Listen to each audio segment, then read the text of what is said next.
The mysterious figure in the Wheel of Time Season 3 finale lays the groundwork for one of the best stories that Robert Jordan gave Rand al'Thor in the source material.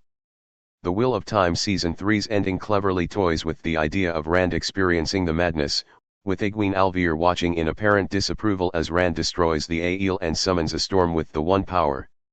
Whether Rand is actually succumbing to it remains to be seen, but given that it's the fate of any man that channel, it's reasonable to wonder if Rand is already starting down this self-destructive path. One of the way in which the show seemingly hints at the possibility is through the shadowy figure that Rand sees at the 41:20 mark in the finale. It appears to materialize out of nowhere while Rand is staring aimlessly out at the vast desert before him. The show never confirms the identity of the figure or whether it's just a hallucination caused by the madness, but based on what happens to Rand in the Wheel of Time books, it's not hard to guess what it symbolizes. And in fact, it's the strongest sign yet that the series is gearing up for the introduction of Lews Therin in the present. The shadow Rand saw was probably Lews Therin. Rand is forced to listen to Lews Therin's ramblings in the Wheel of Time books. Shadow figure in Wheel of Time Season 3 finale. Throughout the books, and as early as the beginning of the Great Hunt, Rand heard a voice in his head, and one that only he could hear. Early on, Rand wondered if the strange voice was a symptom of the madness that eventually overtakes male channelers. But in Book 6, Lord of Chaos, Rand came to the startling realization that the voice wasn't just the product of his mind's rambling thoughts, but the voice of the dragon himself, Lews Therin Telamon. For much of the story, it appeared that a shred of the dragon's identity resided within his mind.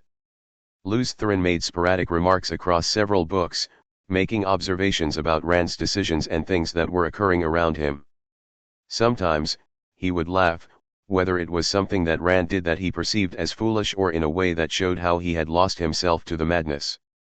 Eventually, Rand reached a point where he was able to converse with the voice, occasionally engaging in a back and forth that resulted in some of the Wheel of Time's most memorable lines. Lews Therin was a constant, and generally unwelcome, presence in Rand's mind that he struggled to control and ignore. Sometimes, he would hear Lews Therin needling him over something he did, making a wisecrack, laughing maniacally, or even humming at the sight of an attractive woman. Several of his statements spoke to the unfortunate state of mind that Lews Therin was in when he died, whereas others demonstrated the wisdom to be expected of someone who was once the leader of the forces of the light. Given how prevalent the Lews Therin voice was in storylines told from Rand's perspective, it seems inevitable that the show will go down this road at some point or another, with Rand being forced to listen to incessant commentary from Lews Therin. The TV version of Rand may not have to deal with this yet, but the shadowy figure on the edge of the desert reflects the idea that Rand isn't alone in his thoughts and that he shares his mind with another presence, who is only just beginning to make himself known. The Wheel of Time hints at a big change to Rand's interactions with Lews Therin. Lews Therin may be more than just a voice in the TV show. Wheel of Time Lews Therin Telamon. Although the scene in question does provide foreshadowing for Rand to start hearing Lews Therin's voice in future episodes, it's worth noting that this is a bit contrary to how their relationship works in the books. Rand never sees Lews Therin, with the dragon being restricted to the role of a voice that Rand can hear in the back of his mind. With Lews Therin being the most likely candidate for the figure's identity, there's a good chance Rand will be doing more than listening to him in the live-action show. While this would amount to a noteworthy change, it's one that makes plenty of sense under the circumstances. As a show and not a book, Rand actually seeing Lews Therin in the flesh would have more impact. If that were to happen, he could be utilized in a way that's akin to a hallucination.